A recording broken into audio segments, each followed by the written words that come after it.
My name is Vivian Hale, and for 11 years I thought peace meant quiet mornings, the hum of the coffee maker, the smell of toast, and my grandson's soft footsteps padding down the hall. But that night, peace ended with the sound of my doorbell. It was just after 9, a cold Milwaukee evening. I'd left Noah's favorite cup, the little gold one, by the sink. I remember how the steam from my mug curled like question marks when the bell rang again. The second ring wasn't patient. It was the kind that demands an answer. When I opened the door, the past stood there wearing a wool coat and a lawyer's smirk. My daughter Marissa hadn't been to this house since she left Noah for the weekend more than a decade ago. Now she looked polished, sharp, almost rehearsed. The man beside her, slick hair, leather briefcase, introduced himself before she even spoke. "Ms. Hale? I'm Nolan Frisk, attorney for Ms. Quinn." The words tasted like metal. Ms. Quinn. He said it as if I were the stranger here. Marissa's hand was already inside her bag, pulling out a folder thick with papers, edges perfectly aligned. She smiled, a kind of smile I didn't recognize. "We're here about Noah," she said, "and about his financial guardianship." For a moment, all I could hear was the slow drip from the faucet. The lawyer's voice followed, smooth and trained. "You've seen the headlines, I assume. The application your grandson created, the one that sold for $3.2 million? I hadn't answered yet, but my stomach already knew, the same way it knew when Marissa first disappeared. She laid the documents on my table, like proof of a crime I didn't commit.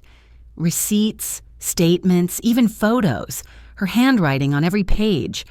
I noticed how steady her hand was, not a single smudge, and I wondered how many times she'd practiced this performance in front of a mirror.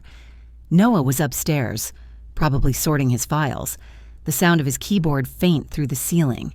He had no idea his mother was downstairs, claiming to love him again, this time with a lawyer and a folder full of ghosts. I kept my hands on the table to stop them from shaking. "You'd better come in," I said.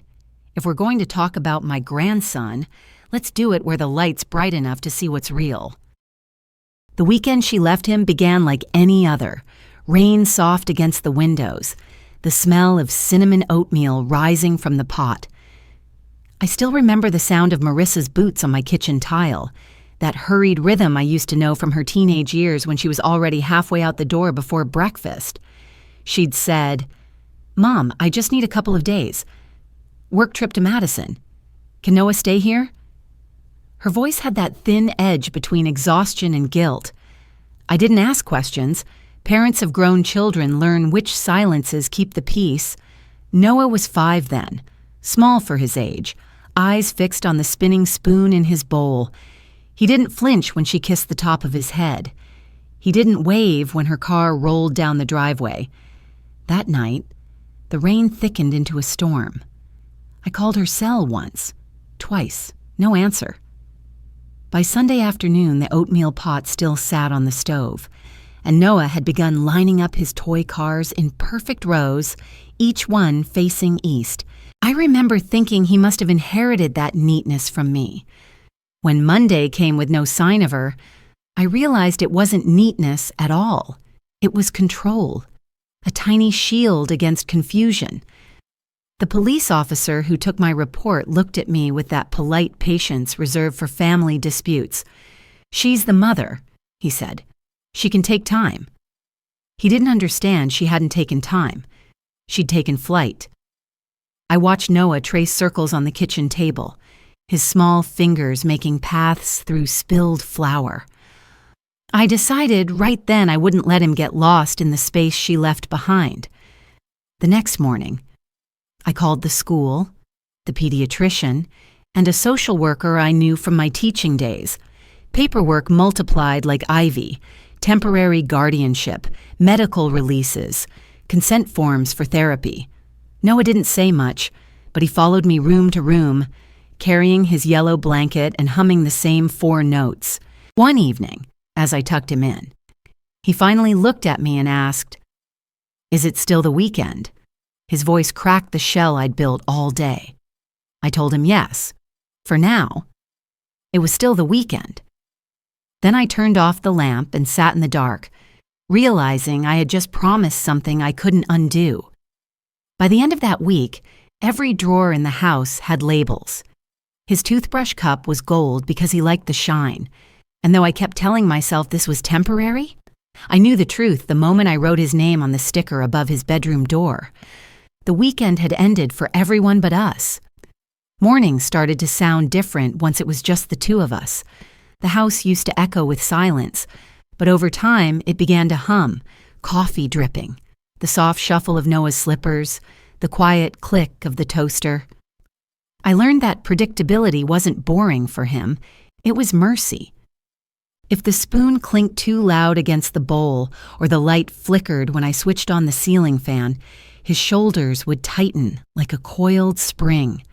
So I built our days with care, every detail steady as clockwork. At 7 sharp, the toast popped. At 7:05, I'd pour his milk into the little gold cup he loved. He'd watch the bubbles settle before taking a sip, counting under his breath. I never asked what number he reached. Sometimes the counting soothed me, too. It made time measurable in a way grief wasn't.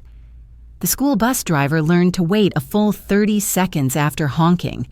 I'd walk Noah down the steps, holding his backpack strap loosely so he felt free but not untethered. When the door shut behind him, I'd stand there for a moment, the cold biting through my sweater, wondering if Marissa ever thought about him when she saw a yellow bus. I doubted it, but that doubt still hurt less than anger. Afternoons were for small victories. We practiced tying shoelaces, reading signs, sorting groceries by color. I filled notebooks with his progress like a teacher grading a single, precious student. When words failed him, he drew lines, perfect parallel tracks that calmed him until the page filled edge to edge. I started scanning those pages into my computer, creating digital folders labeled shoes, colors, letters. It wasn't about archiving art. It was about proof he was growing, proof I wasn't failing. Therapy sessions came and went. Some days he spoke in whispers, others in numbers. Once, he surprised me by asking why cereal always floated before sinking. I told him it was science, but inside I marveled at how he noticed what others ignored. That curiosity was a thread, and I held on to it. On Sundays, we visited the farmer's market. Crowds made him nervous, so we went early before the noise built. He liked the stands with rows of jars, honey, jam, pickles, all aligned like soldiers. One vendor said, "That boy's got an eye for symmetry." And I smiled because it was true. Patterns steadied him, and through them, he began to steady me.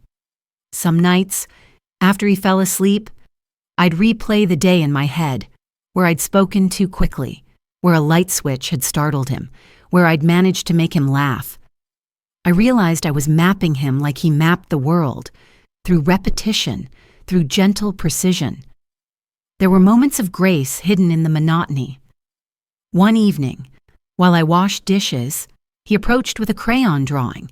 It was 2 rectangles connected by lines. "You and me," he said quietly. I asked why rectangles. He pointed to the straight edges. Because they don't fall over. That was the night I understood routine wasn't confinement. It was scaffolding. We were building something stronger than habit. We were building trust.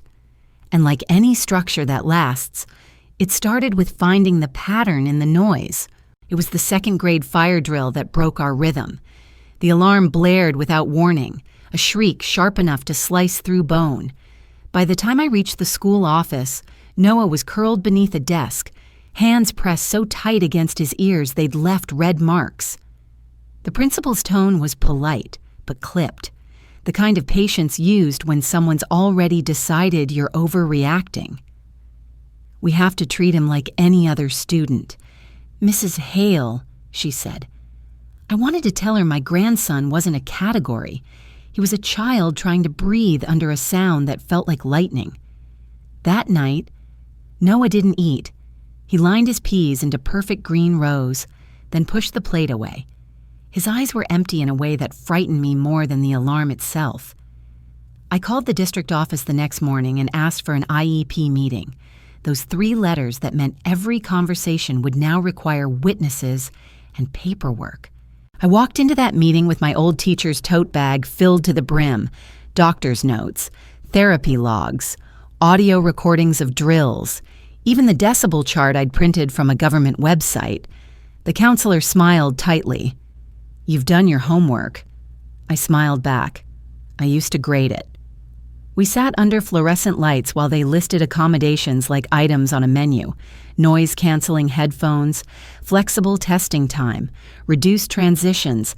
Every line was a small victory disguised as bureaucracy.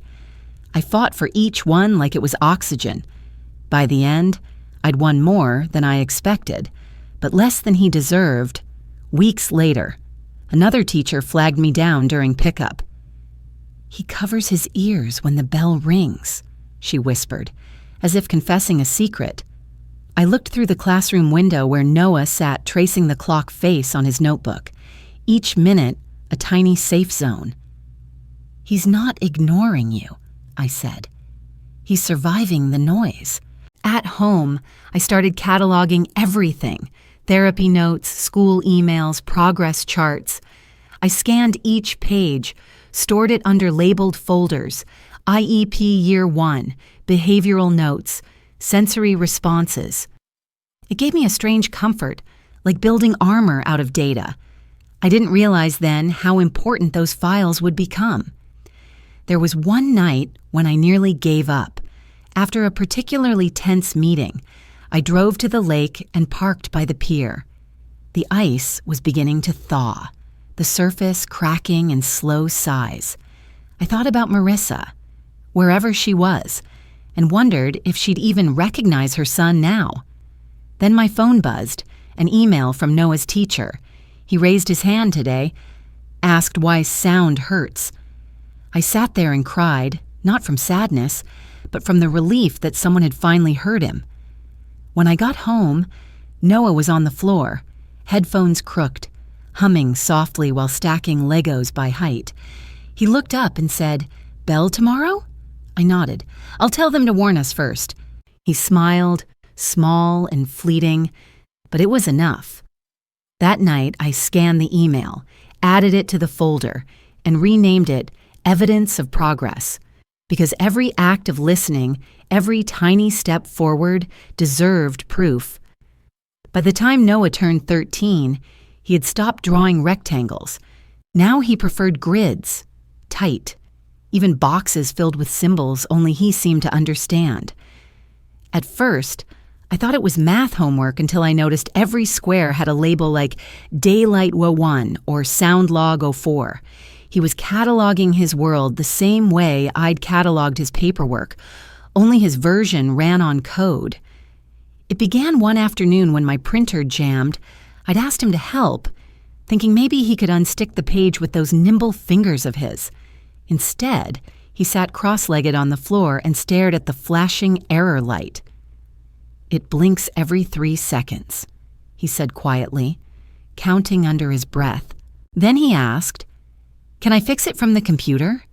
I hesitated, but his confidence was gentle and matter-of-fact, so I nodded. 15 minutes later, the printer whirred to life. After that, he was unstoppable.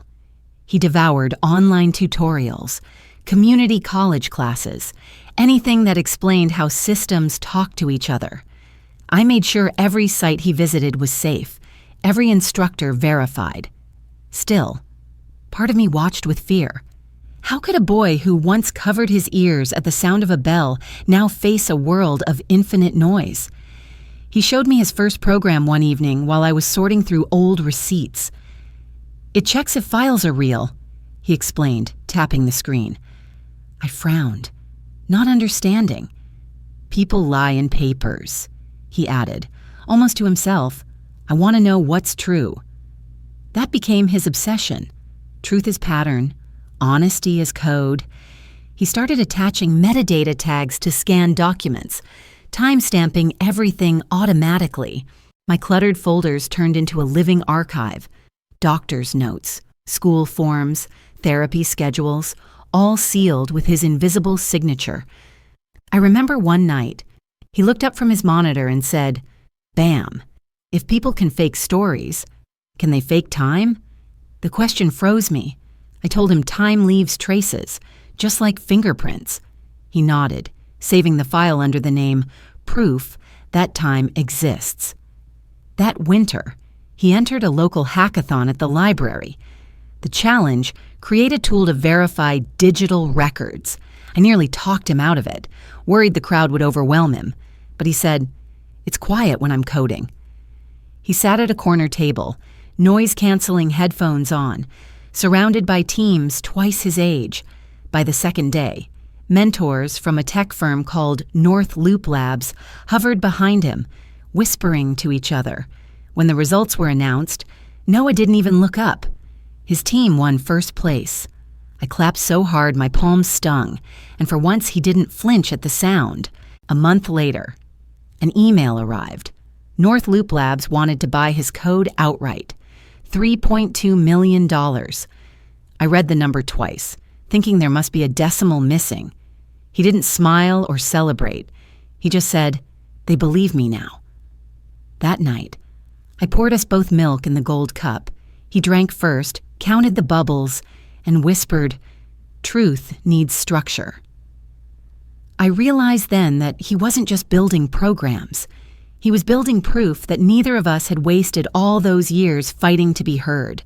The headline came first: Local Teens app sells for $3.2 million. It ran on every local station before I'd even had my coffee. The phone rang nonstop. Reporters, relatives, people I hadn't heard from in years. Noah didn't seem to care. He sat at his desk, headphones on, sorting code into folders labeled with numbers only he understood. That evening, the doorbell rang. Winter air pushed in as I opened it. Marissa stood on the porch, her hair pulled back tight, her coat too expensive for someone who'd once borrowed bus fare from me. Beside her stood a man in a charcoal suit, clutching a briefcase. "Mom," she began, then caught herself. "Vivian!" The correction stung more than her voice. "I'm Nolan Frisk," the man said, offering a card. "Attorney for Ms. Quinn. We're here regarding your grandson's estate." I let them in because manners are hard habits to kill. The kitchen light caught the gold cup on the counter, still gleaming, still ours. Nolan opened a folder thick with paper. "Ms. Quinn has documentation of continued support, bank transfers, correspondence, health care contributions. She's petitioning to resume legal guardianship." Marissa's smile was small, rehearsed. "You've done a great job, Mom, truly. But Noah needs his mother now." Her words cracked something old inside me. "He has one," I said quietly. She blinked, then looked to the lawyer. He kept talking. Legal terms, custody filings, signatures, but all I could hear was the rhythm of typing upstairs. Noah was coding. He didn't know she was here. When they finally left, the smell of her perfume lingered, sharp and artificial. I stood there, staring at the table where they'd spread those pages like weapons. The signatures looked almost real, almost.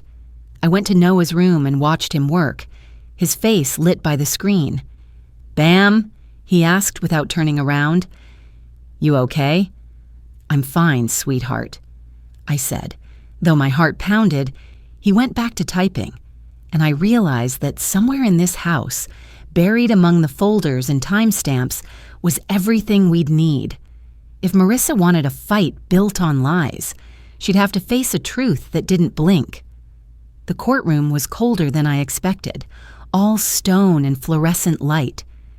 Noah sat beside me, laptop balanced on his knees, his posture calm in a way that made my own hands tremble harder. Across from us, Marissa looked immaculate, hair pinned, lips pressed into a line she probably practiced in the mirror. When Judge Navarro entered, everyone rose. I tried not to look at my daughter, but when I did, her expression was almost tender. It terrified me more than anger would have. Her lawyer, Nolan Frisk, began smoothly, "Your Honor, my client has provided records showing continuous financial support and contact with her son. We believe Ms. Quinn should regain guardianship to ensure his best interests." The stack of papers on their table looked perfect, crisp, stamped, official. Our own lawyer, Mizzy Roth, leaned toward me. "Without proof of forgery, this will be hard to overturn." Before I could answer, Noah spoke softly. "Let her talk." So we did. Marissa took the stand. She described birthday visits that never happened, doctors she'd never met, checks she claimed to have mailed. Her voice wavered in all the right places. To a stranger, she might have sounded sincere. To me, she sounded rehearsed. When she finished, Noah stood. The bailiff looked startled, but the judge nodded. "You may proceed, Mr. Hale." He connected his laptop to the screen. "These are the documents my mother submitted," he said, his tone even. "I ran them through my verification software. It analyzes metadata, digital fingerprints. None of them match the dates or devices she claims." He highlighted one file. "This supposed birthday photo was created 6 months ago, not 10 years. The reflection in the window shows a man from a stock image, not me." The courtroom went silent except for the hum of the projector. Marissa's face drained of color. Noah clicked one more time. "If she really sent money, there'd be transaction logs. There aren't any." He paused. "She didn't just forge papers, she forged time." Judge Navarro's gavel struck once, sharp as a crack in glass. "Guardianship remains with Mrs. Hale," she said, "and these materials will be referred for criminal review." I reached for Noah's hand. It was warm, steady. For the first time, I realized my grandson had inherited more than patience. He'd inherited the courage to stand for truth. When the gavel's echo faded, the world seemed to exhale with me. The courtroom emptied slowly, lawyers whispering, papers rustling like dry leaves. I waited until everyone was gone before standing. Noah closed his laptop with the same quiet precision he'd opened it. No triumph, no relief, just the calm that follows order restored. Outside, reporters waited by the steps, cameras flashing, questions slicing through the cold air. "Mrs. Hale, Mrs. Hale, is it true your daughter forged the documents?" I kept walking, my hand on Noah's shoulder. He stared straight ahead, eyes unfocused, as if filtering the noise into silence. At home, the house greeted us like a tired friend. I hung my coat, started the kettle, and set the gold cup on the table. Steam curled upward, soft and slow. Noah sat where he always did, by the window, watching the snow. For the first time in years, the quiet didn't feel fragile. It felt earned. A week later, the official ruling arrived in the mail. Guardianship confirmed. Funds secured. The forgery case under review. Legal language, all clean lines and cold ink. But behind it, I heard Judge Navarro's voice. The truth doesn't need volume. It just needs proof. That afternoon, Noah joined me in the kitchen. "They emailed me," he said. "North Loop Labs wants me to help them build something new for accessibility." He hesitated, then added, "They want to hire other autistic coders too." I smiled. "You should do it." He poured milk into the gold cup and handed it to me first. The motion was deliberate, almost ceremonial. "Thank you," he said. 2 simple words, but they filled the room like sunlight. I wanted to tell him that he didn't owe me thanks, that love isn't debt. But I saw the certainty in his eyes, the same certainty he used to see patterns, to find truth in data, and I let the silence answer for me. Later that night, I sat at my desk, scrolling through the files he'd built over the years. Every scan, every timestamp, every proof of living quietly but fully. I saved one last folder and titled it, For Noah, Proof of Love, because some truths don't need verification. They just need to endure. Thank you for watching. If you enjoy these family drama and revenge stories, please subscribe and join me for more every day.